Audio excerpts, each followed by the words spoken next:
Welcome back to the channel and welcome back to another quick pick prediction video. In this video, I'll be predicting the bantamweight bout between Montel Jackson versus Raoni Barcelos. And how do I feel about this one right here is I'll go low confidence Raoni Barcelos to beat Montel Jackson. Um, um, um, um, um. Yeah, let's start with Barcelos first. Barcelos, even when you look at all his losses, particularly in the UFC, particularly in the UFC. I believe all his losses are in the UFC, but particularly in the UFC. I don't know who he lost outside of the UFC, but I know he lost in the UFC several times. But when you look at his losses, even when he did get knocked out by Nurmagomedov, like Umar Nurmagomedov, it was like a knockout.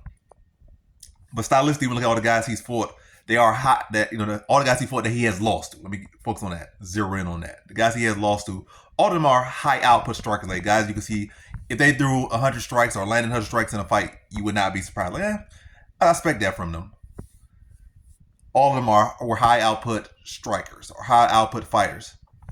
So that's who he has typically lost. Like, they have good grappling as well. Like, they all had solid grappling. With Kyler Phillips is one of those people as well. High output, high activity. And those type of guys like that. And then, can mix in the grappling. Those have been guys that beat him. So it's not like he has been knocked up before. His chin can be a little bit questionable. But, yeah, that it's seemingly like one knockout in the UFC, one relevant knockout loss on the record. So it's not a history of, this guy has such a chin. He's been 10 this time, 10 that time, 10 this time. It was more consistent. He typically loses to guys, or he has only lost to guys that have, really just outworked him in a high output. And Montel Jackson is not a high output fighter. He has big power, so I could definitely see the clipping chance there.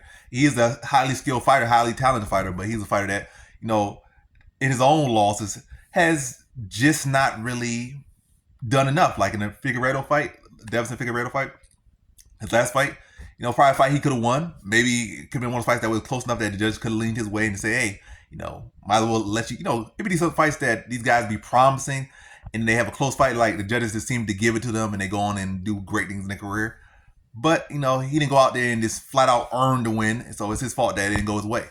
And there's been several fights like that in Montel Jackson's career. And the thing about Montel Jackson, a lot of fights he has lost, it's been, if not all the fights he has lost in his career, have been him getting wrestled up. And I feel like Raoni Barcelos, stylistically wise, as far as how both guys win, how both guys lose, it matches up better that Barcelos wins this one.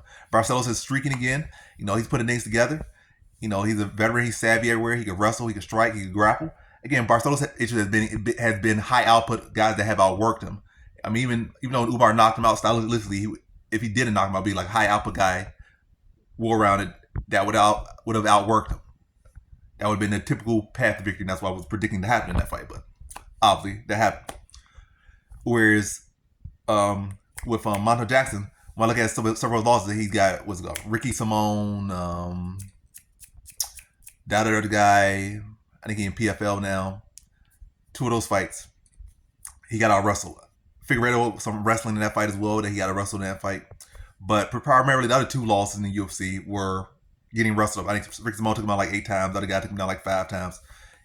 And Barcelos, as we know, is a very underrated wrestler. Very, very underrated wrestler. Very underrated overall fighter. And Barcelos can wrestle and grapple at a high level. He can strike at a high level as well.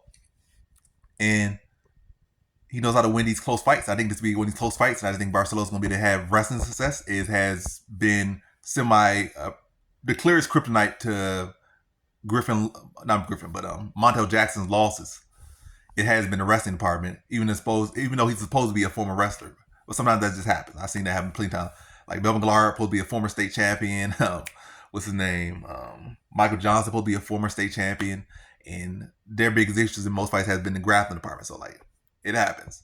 And same with Montel Jackson. Maybe not as bad as the other guys, but I've seen him, again, at least 2 of his 3 losses in the UFC have been clearly wrestling based. Takedown base. And I see Raoni Barcelos mixing the takedowns, keeping it even in striking, avoiding the big shots, mixing in the wrestling, and edging the decision over Montel Jackson here. So in this one, I got Raoni Barcelos via decision.